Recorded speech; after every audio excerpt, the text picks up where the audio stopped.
Hi, so I'm repainting this scene that I started or painted the other day of Kenosha in the USA.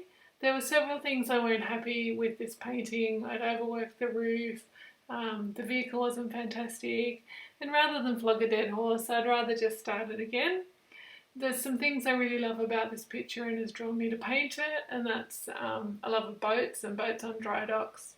There's lots of busy business, the dinghy on top of the trailer, and lots of interest to get in that foreground. So here we go. So with the sky, I really like the bright cerulean sky that I had painted first time around, not worrying about clouds or much detail. I do need a bigger brush, and then I'll continue with the cerulean and a little bit of cobalt thrown into the top.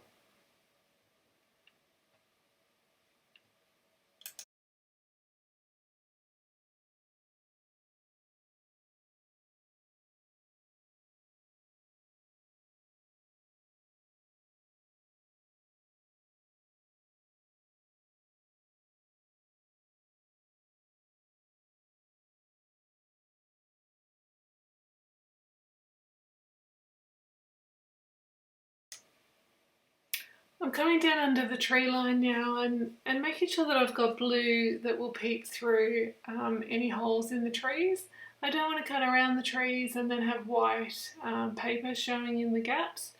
And it's really important not to have your trees as blocks. So we do want sky peeping through here and there in our tree line.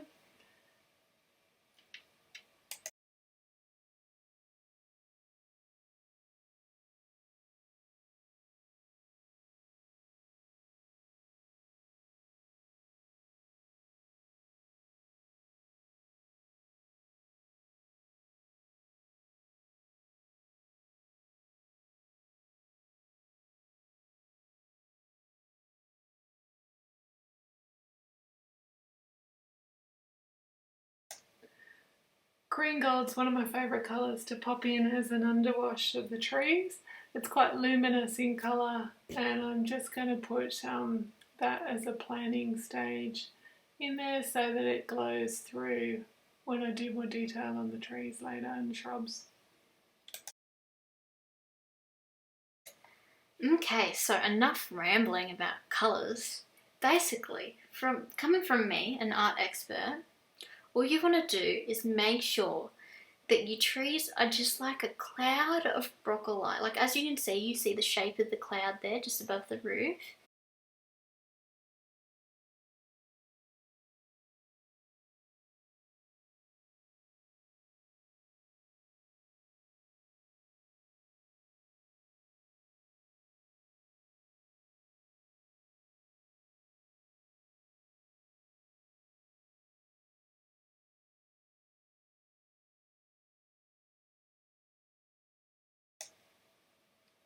It's important to change greens. Say on the slope I've gone to a little bit brighter green, and this is a sloping hill, so it's different to the shrubs that are sitting on top. And I'm just painting around, cutting around the shapes that I've got in the foreground. Because they're man-made things, I do want those to be a solid straight edge where it's needed. And unfortunately I lost there should have been a white mast or oar or something leading up through there, which I lost part of, that I'll have to add back with white gouache later.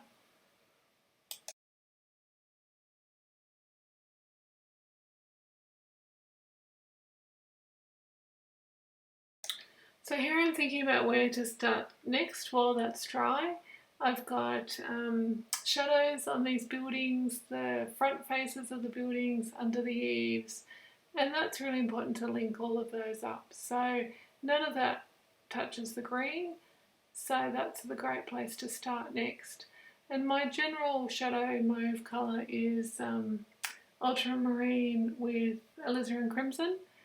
And I feel like that's a little bit dark. So instead of blotting or lifting, adding water, I'm just going to add a little bit of cerulean into that, and it will lighten the colour down a little bit and create variety of tone within that shadow. And I'll come across from building to building, trying to link up all of these shapes. But you will notice at the end there's a few that I actually forget to do and have to come back and add later.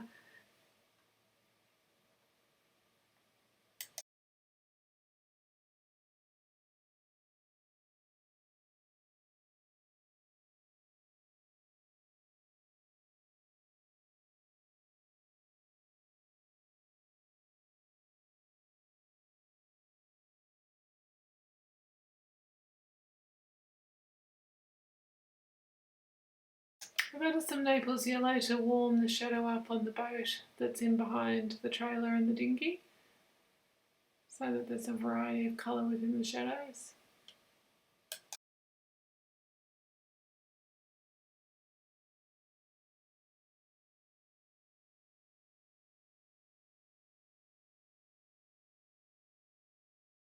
One of the things I found really interesting about this photo was the shadow patterns, and so I'll keep going while I've got this colour on my brush to put the planking, the shadows from the timber planking on the building. There were some great patterns that I found really appealing.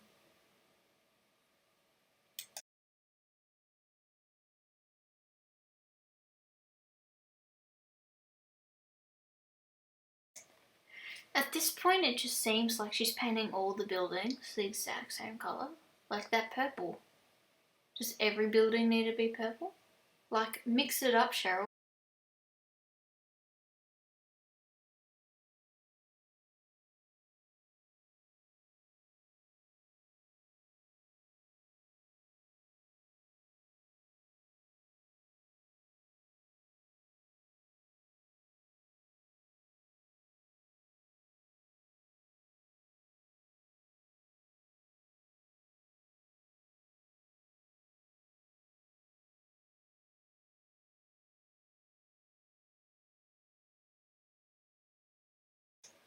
So here I've got to be a little bit careful, but I quite like the effect if I have a little happy accident and say the green runs into the purple. The trees are still damp at the top, so if I do touch that line of green, I am going to get that running into the purple, but sometimes that works beautifully and just glows through. You'll notice also I'm going to just continue across the buildings and try to keep all of those shapes linked up. You often hear that phrase of linking your darks and linking your shadows. That's really important, not to separate each of these buildings and treat them like separate entities.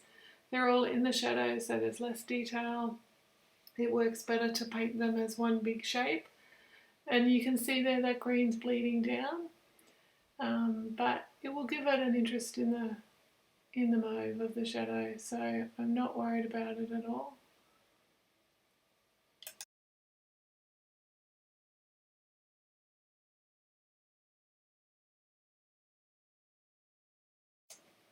So I think all you guys have learnt at this stage is that Cheryl Bruce cannot colour between the lines. Like, look at how that green and the purple is mixing.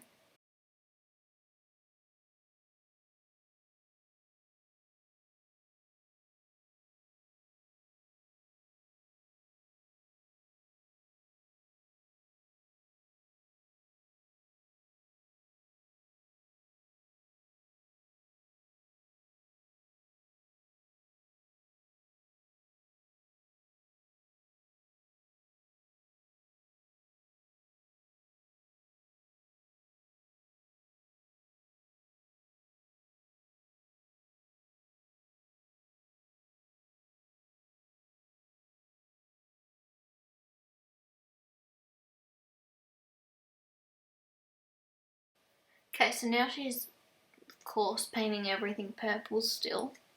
She's skipping that giant funnel with the ring on top. I don't know what that is at this point.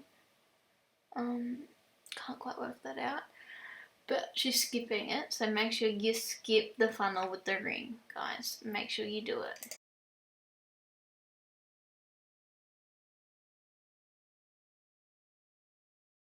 Who knows what I was talking about here while I was videoing it the first time? I'm obviously telling you something.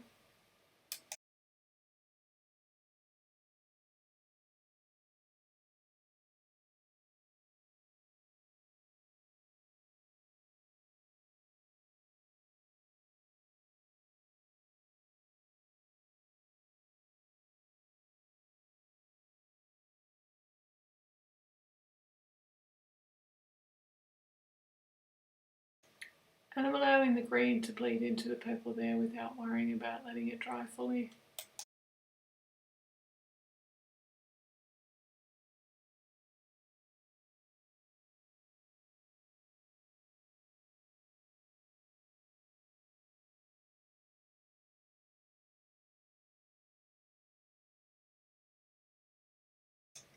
Bit of warm Australian grey in the shadow on the dinghy.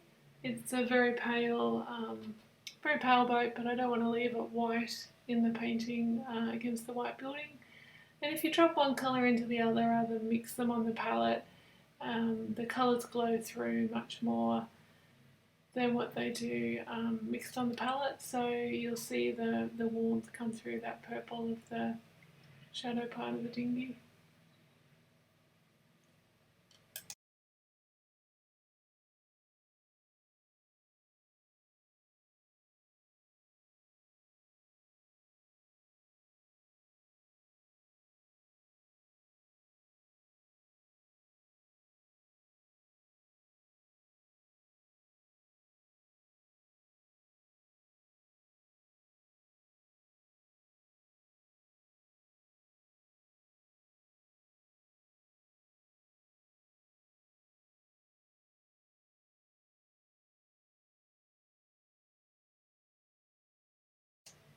My dark colours are usually ultramarine blue and brown matter. And brown matter I find is a little bit richer and redder than burnt sienna. It gives you a really lovely depth.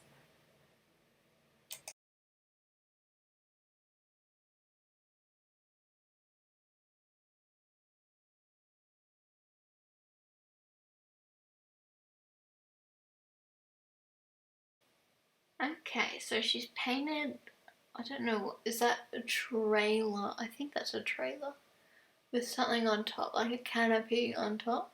She's painted that at this point. Yeah, I still don't know what that funnel thing is, but now she's, you know, of course, still painting buildings purple. Oh, and now, yeah, so that's a trailer. She's done black wheels.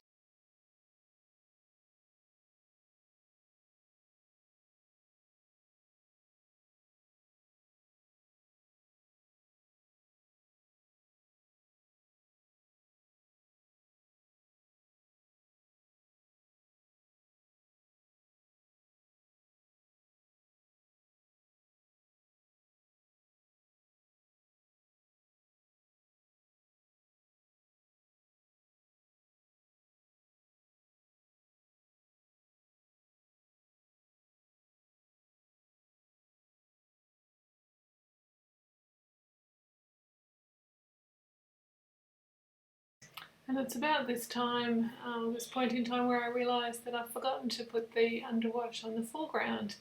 I usually would have done that earlier, and I've just clean forgotten.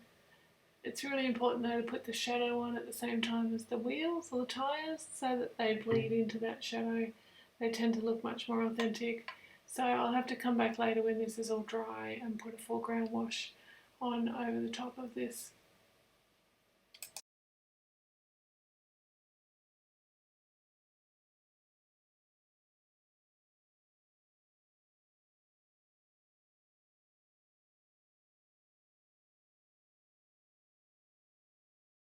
My wheel's a little bit wide, so I'm trying to just scratch it back with my nail to make it a little bit less thick across the back.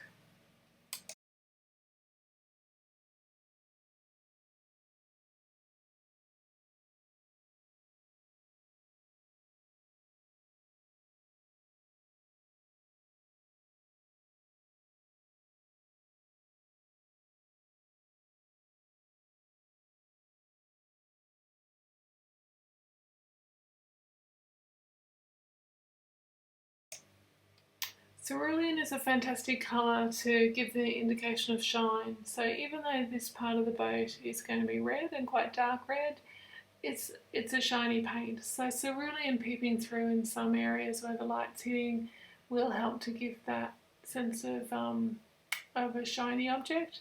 And under the other parts of the red, I'm just popping a little bit of Naples yellow for warmth. It'll just to help the richness of the colour having an underwash there first. Can you see here the shine? Some of it's light, but some of it's got a bluish tone to it, so that's the purpose of the cerulean.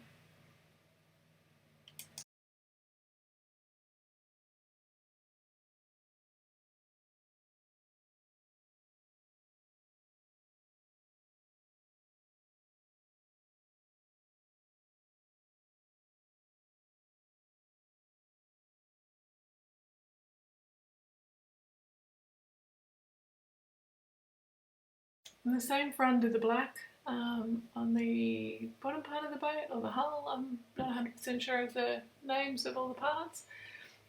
The black has a richness to it that will help having underwash. So I've used Naples yellow, and I think a little bit of cerulean gets dropped in through the middle. And part of this will just show through when the second layer of dark colour goes on.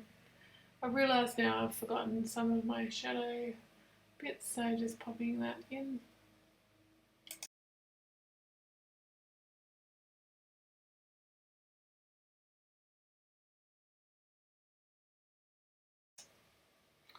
While the shadow colour is just slightly damp, I do want to add the windows in.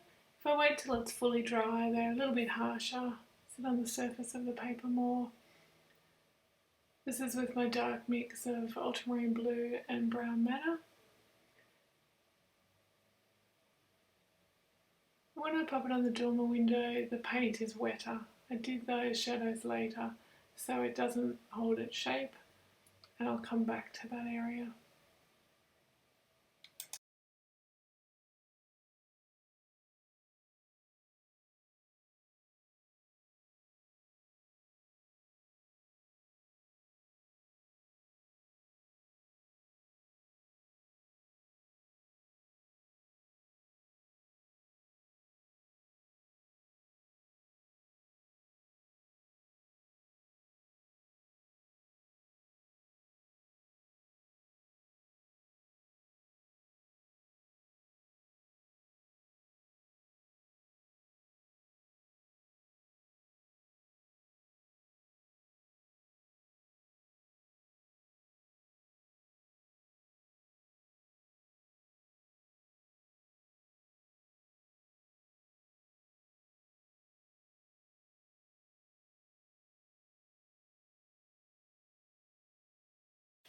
Okay, so it looks like she has painted the funnel a little bit there.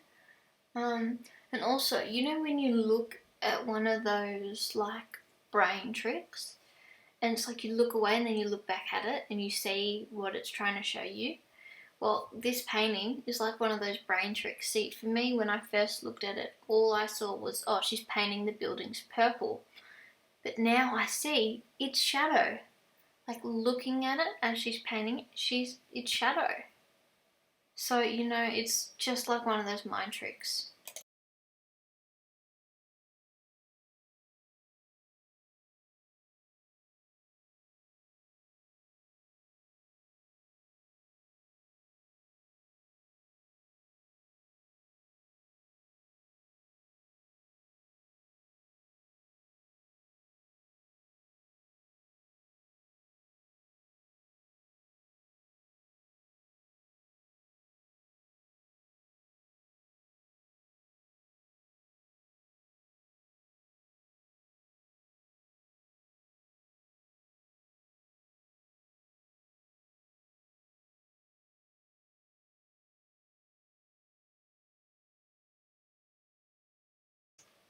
You'll notice I don't chop and change brush for thinner liner work.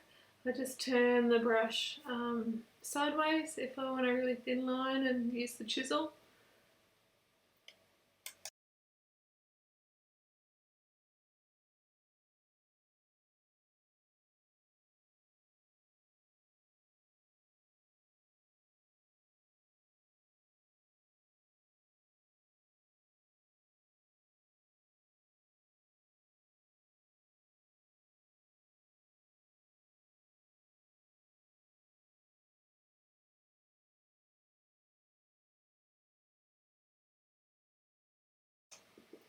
And colours are really important not to worry about all the details, stressing about whether it looks like a car.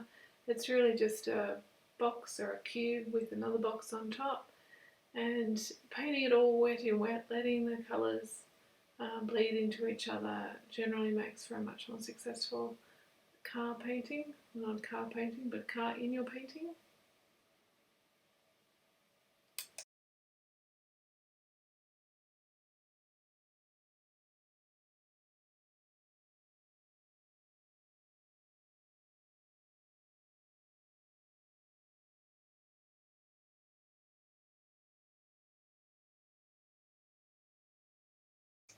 The shadow underneath the car linking up the wheels is quite important too from the back. Cars generally always have a shadow on the ground underneath them, and if you do that again while your wheels are wet, it just helps to soften and link all of that up. And then a couple of little red tail lights, and when it's dry sometimes I'll put a little bit more detail, like a slight light a bit for a number plate or something like that if it needs more detail.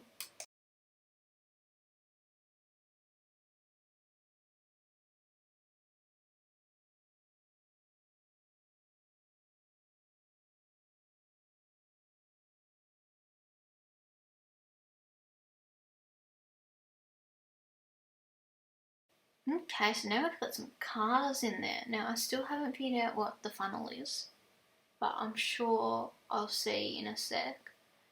But, cars, that's exciting.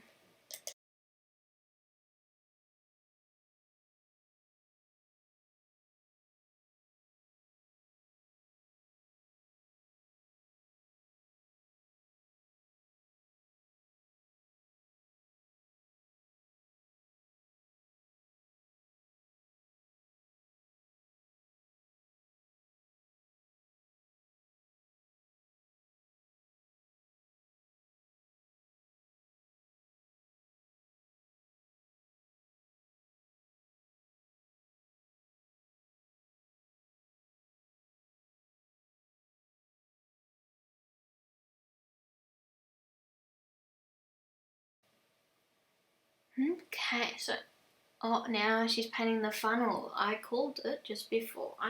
Okay, why is she putting red? Okay. So okay, I'm sure we will figure this out together of what that thing is. Stay tuned and I will tell you once I figure it out.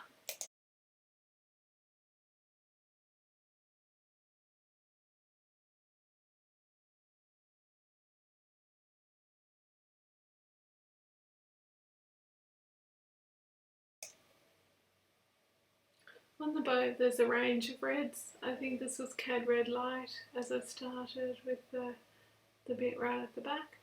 And then on the sides I went into Pyrolene Maroon where I wanted it to be a little bit darker, creating more of a shadow. And I realised it was pinker in places as well, so I added Alizarin Crimson to some areas too. I think here I've picked up the Alizarin Crimson, so you can see it's a cooler red then. It's getting a little bit darker. And then I add the Pyrolene Maroon. I think in a minute where you see it's quite a bit darker.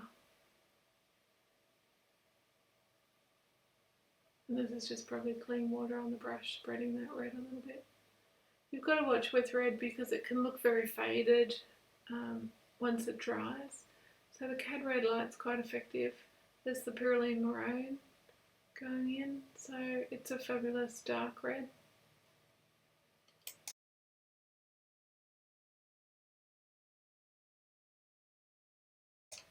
So I'll sped this next section up a little bit because it's a little bit boring watching paint dry.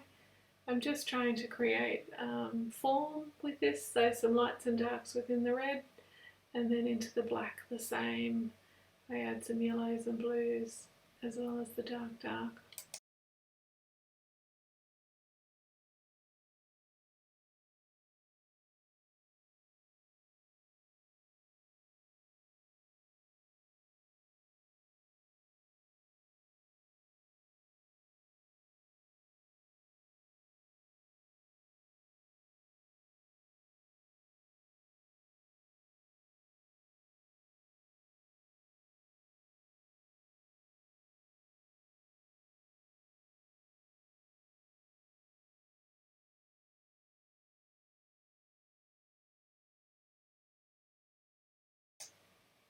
So the dark mix again is Ultramarine blue with brown madder, and I think I had a little touch of neutral tint into this, and you can see my intention was that some of the yellow glows through, so I do leave that there, but of course I don't want a hard edge, so picking up some Naples yellow and dropping it back into the black while it's damp gives you a lovely softness to that wet in wet process.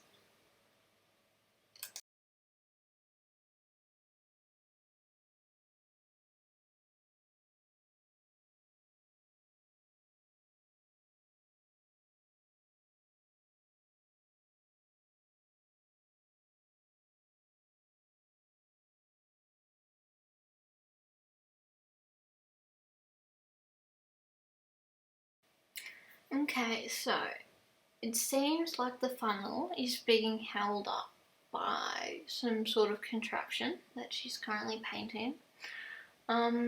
Still not sure what it is, but it's being held up, so I'm not too sure.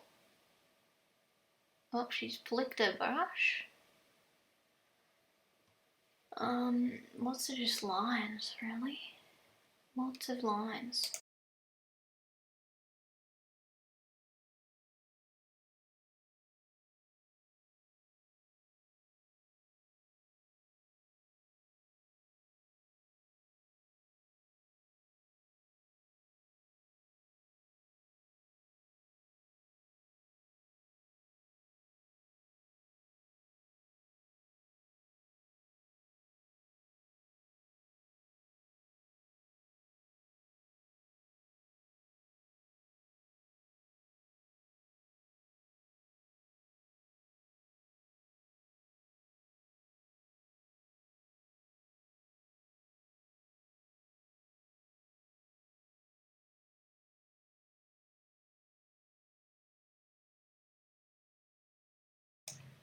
So I don't know what any of these things are. There's just shapes and things at the back there.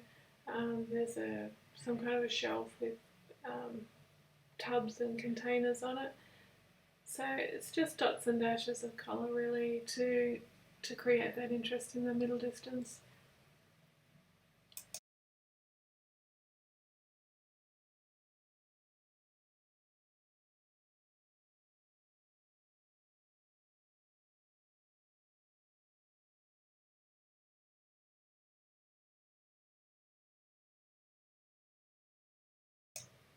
You'll notice I move all over the painting constantly. I don't work to finish any set one area and get all of the detail in. I'm dancing from here to there to the other part as I see things that are dry and can have the next little bit that's waiting to be done next to it, or second layer on top with detail.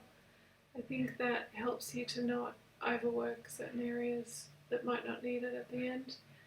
One of the things I wasn't happy with in the first painting was the foreground was too light, so I've gone a little bit darker this time to create a little bit more of a path into the painting and have the white buildings a little bit more striking.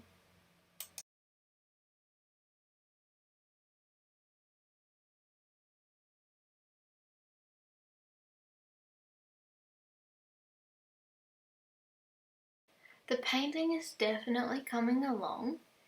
You can see now the ground, the trailer with the canopy, and then the funnel has a flag on top. I can see that now, but I don't know what flag it is.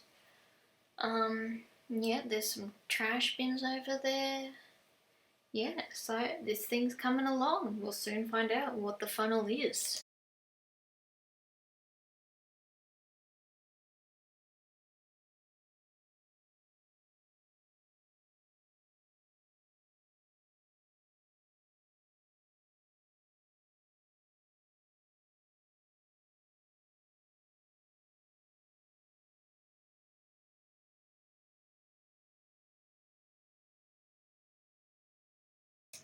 And onto the trees. My greens tend to often have a fairly indigo bluish base to them. So indigo with cad yellow makes a really lovely green.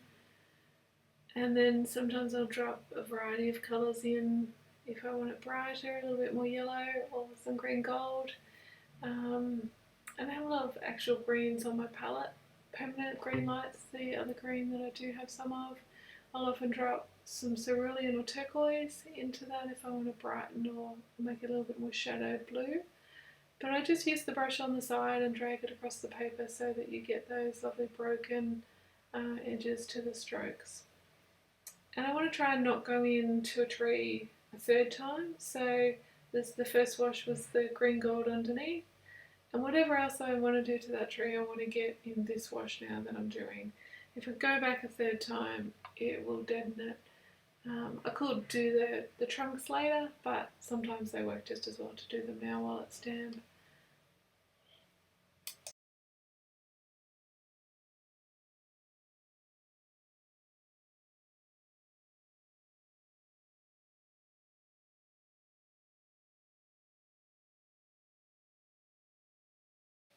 Okay, so now you've got your darker green broccoli. All you want to do is you just want to put random lines everywhere. Doesn't really matter. Oh, now, yeah, flick your paint. That seems like a really good plan. So if you just tap that brush and then dab the paint, yeah. So yeah, you put your dark green on. Yeah, flick it around. I don't actually, when I watch Cheryl paint, I don't actually know whether even she knows what she's doing. She's just kind of flicking it around, you know, aimlessly moving the paintbrush. But then somehow it comes out beautifully, and then it's like, well, how did that happen? Like, look at it, it's just random lines. Like, what is that?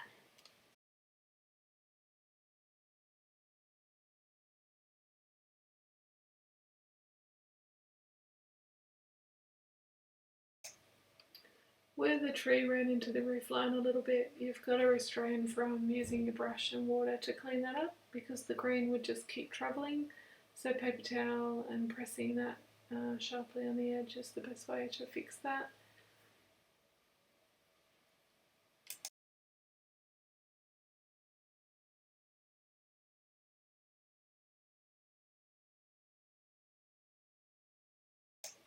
And trees have a variety of shapes, so it's important to think about what's a shrub, what's a conifer. I'm trying to create a negative shape at the bottom of the shrub on the right, which then becomes a more forward shrub, the lighter green in front. Light red's fantastic, dropped into the greens to give that lovely new red foliage in the spring.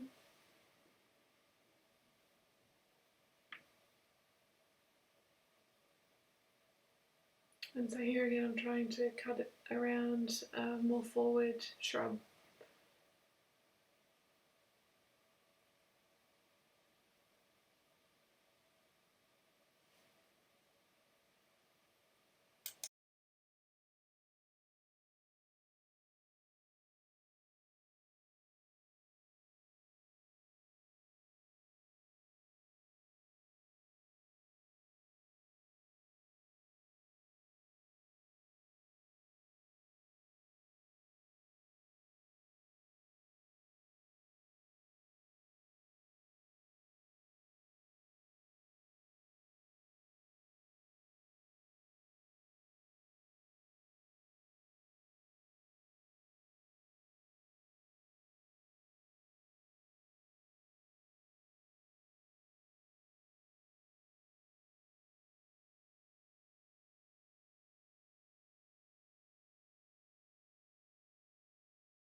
So the roof was one area that I was not happy with in the first painting. I had overworked it, so hopefully I will get this in one wash and be happier with it. I like a luminous colour but still a fast stroke to give you that little bit of a broken edge. And in Australia this would often be a corrugated iron roof, but I think probably in the US it looks more like a tiled roof. So I've got to be conscious I don't make it look like corrugated iron. But it's really important to keep these strokes in the same direction, so whichever way you start, continue that angle. If you're doing them horizontal, that's fine as well, and probably would have given a more accurate tile look. So I find turning the paper much easier sometimes to keep the angle the same when you're cutting around something like this boat.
So I think, okay, so she's doing the roof.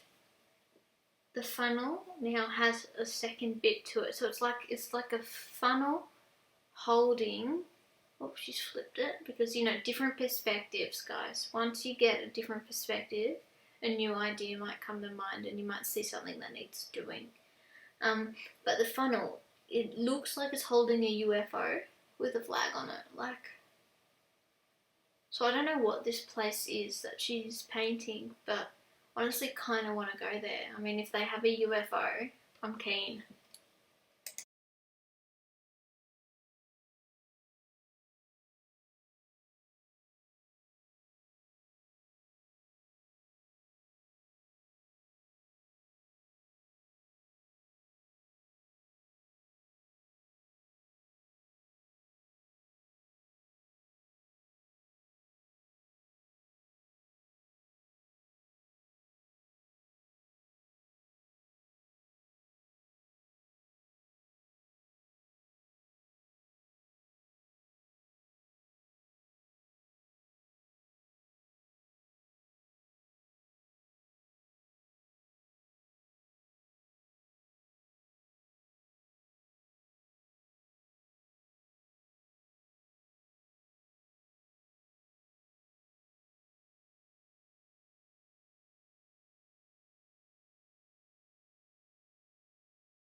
So little dots and dashes here and there help bring that middle ground together. And with people, always good to have a little warm up if you're not confident with putting them in. I usually start with a dark head shape, whatever colour shirt. On this fellow I'm going to give him a striped shirt, so I'm just popping in a little bit of shadow.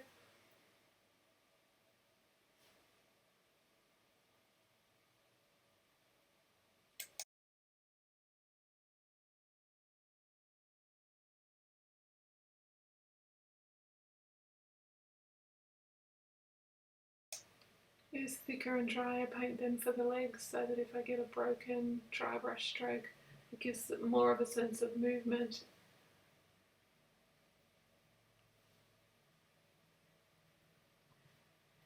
And then a little touch of Cad Red Orange is a great way to bring a face in. Little hands here and there. And putting the Cad Red Orange over the dark brown of the head just means it's wet and soft. It doesn't have a real definite line of hair, and they tend to read a little bit more naturally in the painting.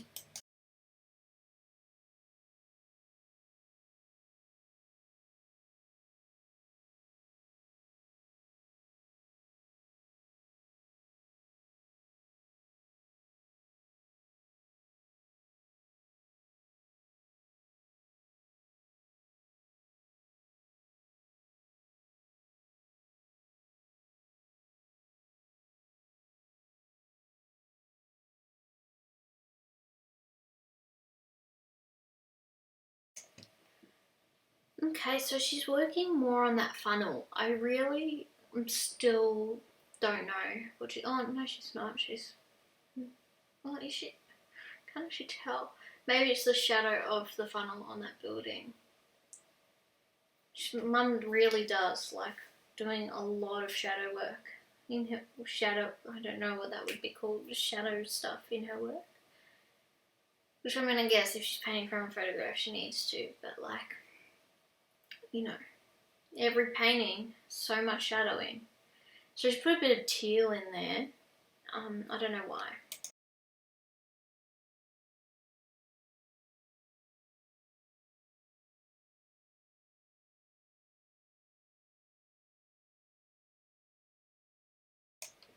This red on the top of the boat needed a little bit more deepening to get those shadow areas, giving the boat more form. So again, this is Pyrolene Maroon. Just a second layer. I don't think I darkened it with anything.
There's some kind of metal trolley sitting here which I'm going to drop in so that it sits within the shadow, but because it's probably needed to be painted in white gouache and with darks here and there, it's a little bit of a last minute thing to put on, along with the ladder that comes down the back of the boat.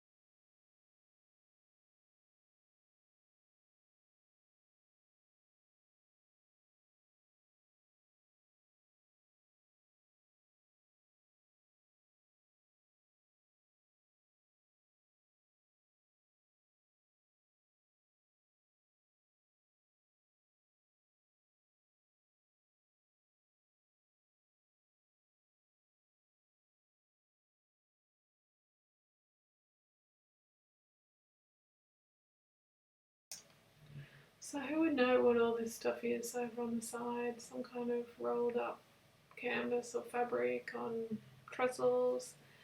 And again, it's just really dots and dashes of finding your way, putting strokes and interest and not going too exact to worry about whether you can tell what it is. There's obviously some kind of part of a roof of a boat perhaps sitting there on the ground. People who are boaties or know this area would probably recognise this stuff, but we don't have to worry whether it's exact or not. It's putting in shapes and interest.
I keep coming back into this trolley, metal trolley kind of thing, but the shadow down the bottom is still damp, so it makes it difficult and it's not holding once I hit the shadow.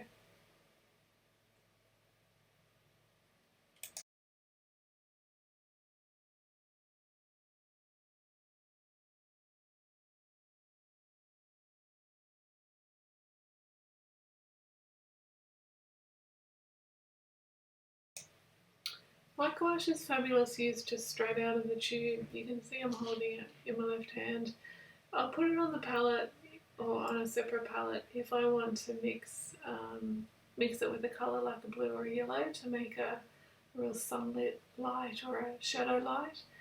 But if I want just light hitting thin things like wires or metal or just little skims of highlight, then I want it quite thick, and adding water to it on the palette makes that harder to work with. So I use it usually straight out of the tube and onto the paper.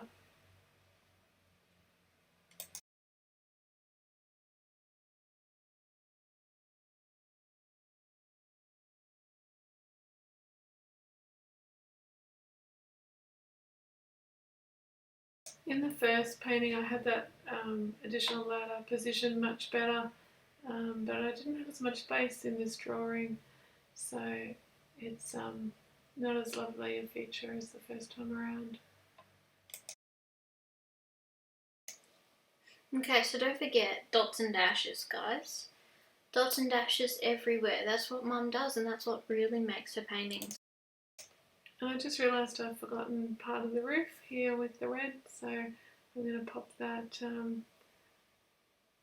light red mixed with brown matter in for the rest of the roof on this part of this section.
To do a straight line, I find it much easier to work horizontal and skim the brush up.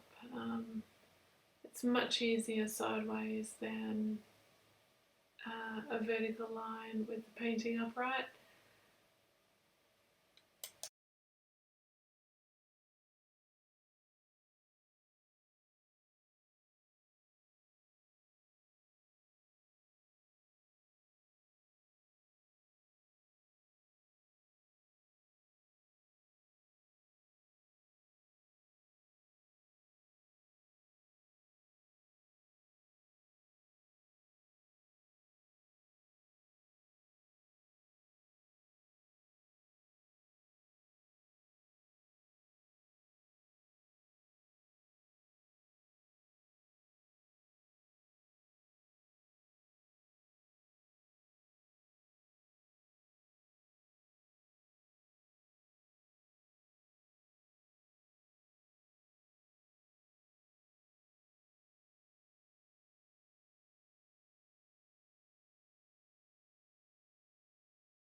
Okay, so the UFO has a ladder because, of course, how are the aliens going to use it? But also, the UFO has an American flag on it. So I don't know whether Americans have like UFO stations or something, but you know, Mum's painted one, so you know, they must.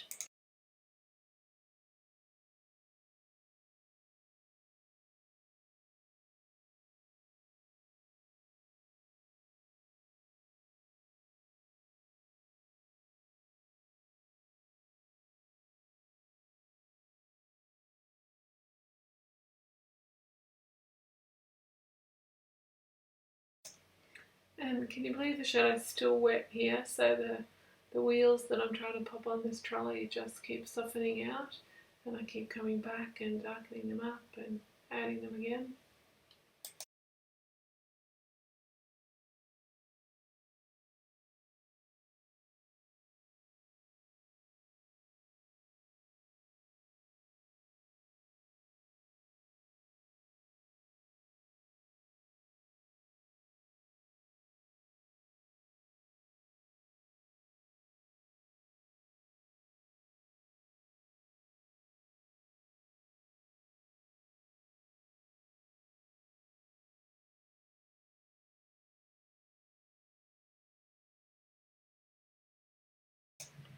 And so that I didn't drag my hand through the wet paint over the rest of it, I turned the painting in the opposite direction to what I normally do, and it just felt really uncomfortable heading back towards the right. So of course I had a few goes, which isn't ideal on a pole that you want to be relatively thin.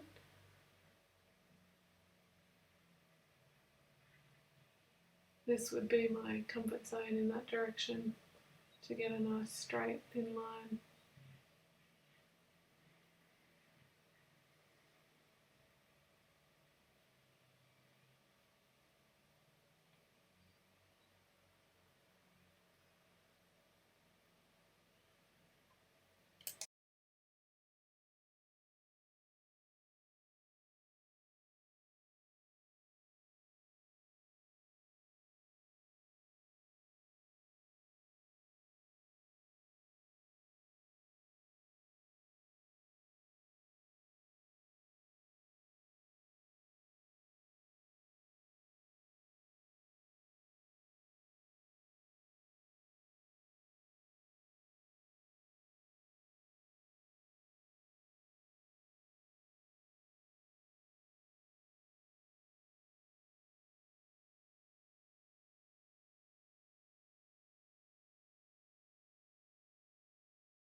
So at the end stage, I'm dancing around the painting looking for things that need a little touch of highlight or a little touch more shadow.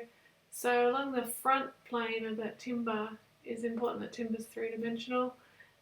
It's not sunlit though because it's on the shadow side, so I started with white gouache, then I picked up lavender so that it actually was still in shadow but just gave me a more three-dimensional plane. And then this roof line needed more dark on one shadow plane.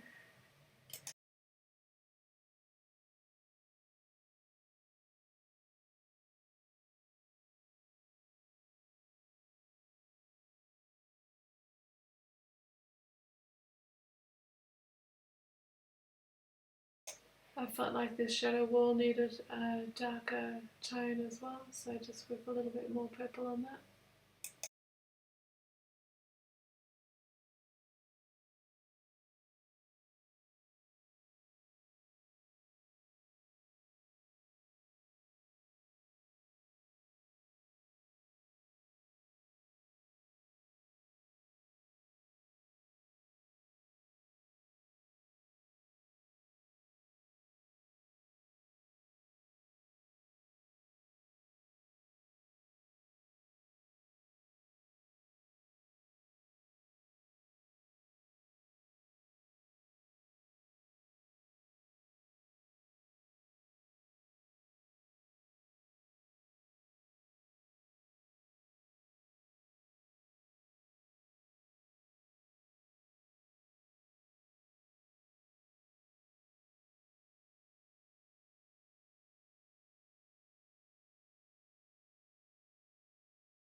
Okay, so the American Space Station with the UFO is really coming along. It's nearly done. Honestly, it is a beautiful painting, especially if you do love the idea of aliens in space. You could really, it would look nice anywhere. Yeah, so it's just a beautiful painting overall. I mean, I'm not really one for aliens in space, but you know, that's a rabbit hole and a half for why. Because you know, chances are we're all in a simulation, right? So like, we don't have feelings, we don't have anything, like, you know.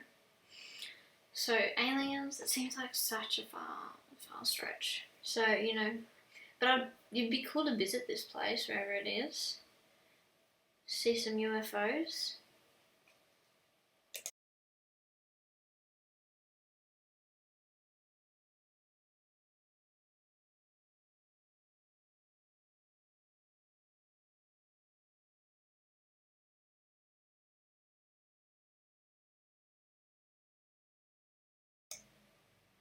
Last little touches of dots and dashes and extra bits of shadow where I want to darken or link things up or set them back